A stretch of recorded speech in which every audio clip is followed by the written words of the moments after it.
So many people have read Dr. Kolk's book about the body keeps a score and how the body stores trauma, and there's all these things about that.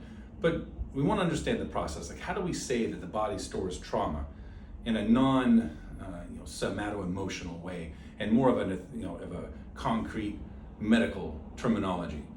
So I kind of wanted to speak to that, in that I don't think that's always well understood.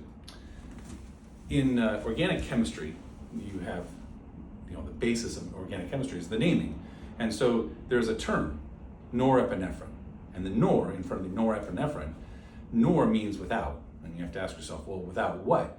In this case, it's without a methyl group.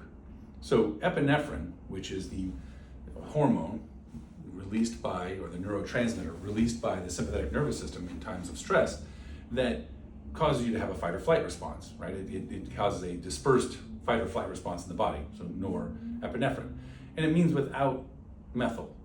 Well, what does that mean? But let's compare that then to epinephrine that doesn't have that nor in front of it. Epinephrine is released by the adrenal glands, and the adrenal glands have a profound effect on the body. So there's a lot of discussion about the adrenal glands and what they do to the body and how that has a long-term lasting effect on the body. And you have to ask yourself, well, how would that happen?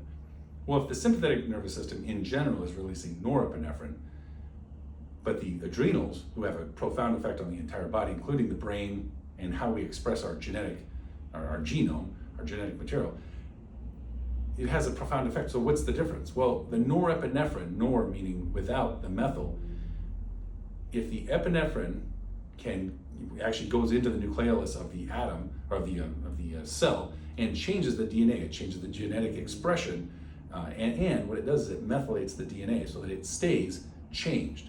In other words, it changes our expression of DNA over time. So which part of your genome you're expressing. So that's where trauma is stored in the body. Like how responsive is your body to the environment?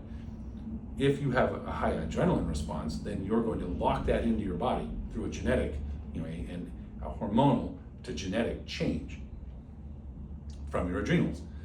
So that's the mechanism of how we say, like, oh, trauma is stored in the body. Right, it's stored in the body, and that whichever part of the body was experiencing a fight or flight mechanism at that time was then affected by adrenaline coursing through the system. It had a higher response, and then it locks in the fight or flight response at that level. So even though your fight or flight response may go away, that part of the body maintains its high alert status and changes how it responds to input coming into sensory information, and which could be just normal everyday emotional things going on, but then you now overreact, particularly in that part of your body.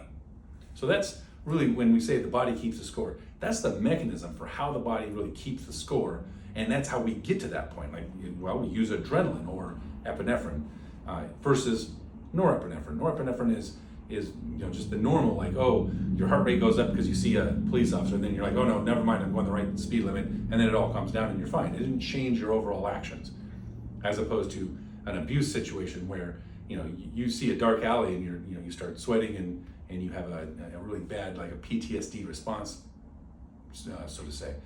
So there you go. There's the mechanism, and I do think that's important to be pointed out. When you look through the research and you look at the naming of these various things, like, that's how you figure out what does it mean that the body keeps the score. So now what you have to ask yourself is, how do you change that?